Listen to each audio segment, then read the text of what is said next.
looking at those community predictions, it's so hard not to pick, or it's hard to pick against Pandora after he said, "I am the best." I mean, what a hard quote. That confidence just through the roof, and you love to hear it. You know, he talks about being underrated. Everyone kind of thinking that he doesn't have what it takes to be here. He got lucky last year. Maybe he got lucky this year. He was the first one to get given a golden ticket. Blah, blah, blah, blah, blah. Now he is top 3 in the world, going up against a former world champion, and they have met one other time this year, back in August. Mugi actually taking that 2-0, and we'll see if Pandora can turn the tide on those statistics. Phoenix walking towards this boulder are going to be a great way of taking that out, and Fisherman here as well. Will Pandora pull the Fisherman in with the tornado? It looks like he's going to just kind of let it do his thing. And we see an RP off the lane. Yeah. Wow. Mugi was realizing the tornado had to come out of the Fisherman and went immediately for it. And I like this. So he's going to take a lot of damage, but the Phoenix is going to be able to clean things up enough. And Mugi in a tower trade situation, now in a good spot to use the ability, yes, and we'll see how Pandora wants to respond. I gotta talk about the matchup here. I always do. It's definitely in favor of Electro Giants, but a big connection, Juice. Connection, the little prince, along with the log, going to take this tower in lightning range. And you see there, Mugi maybe feeling the first bit of relief in the last 20+ minutes after that rough set against Pedro. 1190, 179. Mugi in a position where he can basically just spell cycle this out, assuming that final card will probably do enough damage, as Pandora needs to put together a fantastic minute and 15.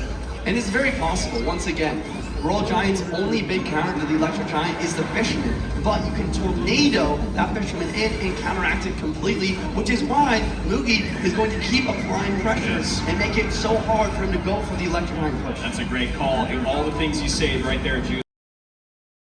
Now something you don't have to worry about on the counter push. Mugi already has this game sewn up in spell power, so what is he going to do? He needs to get ahead of his opponent. Not sit back and defend, but like you said, create pressure so your opponent cannot get those perfect big E-Giant pushes, and once again, RG at the bridge. But this time, Pandora has the Evil Archers and cycles the Barbarian Barrel for this offense as well. RG does get a couple shots, but he knows he has to take some damage if he wants to deal some back. Electro Giant getting taken out. There's another one at the bridge. Egg still alive for both players, but Mugi's egg will reign supreme and be perfect for the defense here.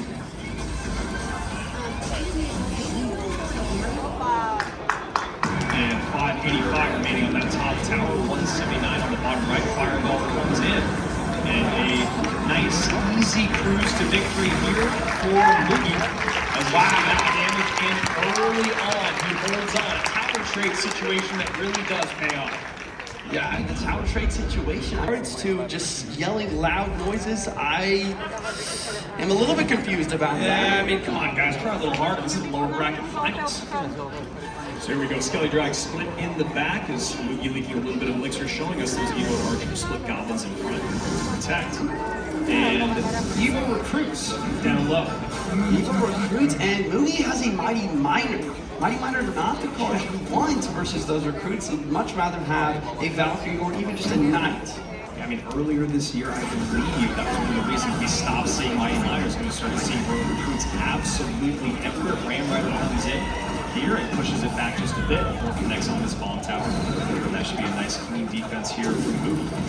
I have to point out that that Ram Rider usually would not go to the direction of that bomb tower, but in this situation, it was pushed by the recruits along with the help of that Mighty Miner bomb to make sure there was a clean, zero damage taken defense from both players now. Yeah, absolutely. Completely clean across the board, 30-52 as you can see. Archers in the back from Mugi. So we have Evo Archers versus Evo Recruits. Pandora does have those arrows to deal with the regular Archers, but once they're in the Evo form, it's going to be very difficult for them to break through. Happy to see Mugi playing wall breakers here. He's played them 42 times on the season with a 74% win rate. Wall breakers might be showing why he's got that very nice what a great connection there. Still completely perfect on defense, but now is when those Royal recruits get a little dangerous. And the bomb tower, perfect there. I mean, we talked about it yesterday. Royal recruits bait out the bomb tower, and then they go for the Ram Rider. But look at that, Evo Archers and cycle, and the snowball. Gonna be a great way to lock down that Ram Rider. And one of those archers untouched, so you don't want arrows on top of them, obviously. We'll see how Pandora wants to take care of it as he sets up a God Cage here and a Lumberjack. And then we see Mugi going fancy footwork opposite lane. Mighty Miner taking for the regular Miner. Wallbreakers kiting the Lumberjack backwards, but does get taken out, so they will not connect. But still, that Miner chip on the left-hand side is nothing to scoff at. Just a little early on those wall breakers, right, Juice? You play them just a little bit later, you can get a little bit of threatening push with those wall breakers, but instead Lumberjack takes them both out. Not exactly what Mugi wants, but could be worse. And we see the Mother Witch. Mother Witch could have potential to get a lot of value here, spawning more pigs. And we see a cage in the back from Pandora. I mean, what a play. He's just making an elixir similar to an elixir pump. Yeah, that's actually a really interesting play. I think the worst thing that happens in his mind is the Goblin Caller pops out and just goes down the left-hand lane. Best case scenario is you see Mugi kind of pause the brakes, or hit the brakes, I should say, on sending out any miners. Ram Rider connects on the right, second cage comes down. And now we see one of the weirdest things in Clash Royale, 2 Goblin Crawlers on the board, but they're getting wiped out by these evil archers. Fireball will take them out, but now he's going with elixir. He does not keep a cycle. Final Wallbreakers in, that's a double connect. The priest knows that the Goblin Cage is out. Both Goblin Cages are out with the free cycle there for Pandora. Mugi taking control of this now with the 291 HP. He needs a miner, he needs a snowball, and he needs a poison, and he stays alive in this competition. Going from $80,000 to $125,000 as well. That is the change in pricing for this match. There's only 1 minute 20 seconds left here. And good pressure here, but Mugi knows he can clean it all up because he has had immaculate defense throughout this entire game. All the way she gets taken out here. Here comes the Lumberjack at the bridge. Miner poison. I think that's gonna be that's it. Juicy, our former world champion of 2021 has a shot to make history, making it to our grand finals again here in 2023. Mugi doing what he does best. How many 2-0 sweeps has he had today? Not today, but this entire competition. So many. It seems one after another. I mean, technically you could call the one with Pedro a 2-0 sweep, just not the one that he likes, you know?